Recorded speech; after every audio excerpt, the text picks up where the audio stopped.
نظم درته یو زوړ وایم چې ما ته به کله کله مور یوه قیصه کوله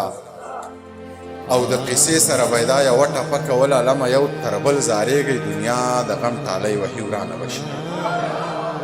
زه لا ماشوم ومه زما ذهن پې کار نه کو خو د قیصې د اورېدو نه مې انکار نه کو قیصه دې سر وکړي قیصه مې اډو یاده نه ده خو ټپه راته رایاده شوله د باران شپه راته رایاده شوله یو حادثه راته رایاده شوله چاوې نن بیا په پېښور کې دماکه شوې ده چاوې نن بیا په ښایستونو باندې اور پورې دی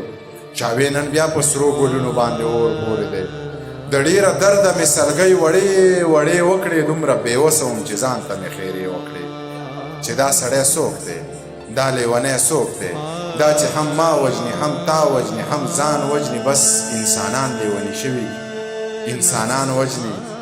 دا چې په غیږ کې د اسمان لمنو اور نیولی دا جوړې بیا چې سرو تنکو ګلو ته لور نیولی ای بس دی ښار پرېږده روزګار پرېږده حالات ښه نه دي ما درله کلي کې په خپل ګاونډ کې کور نیولی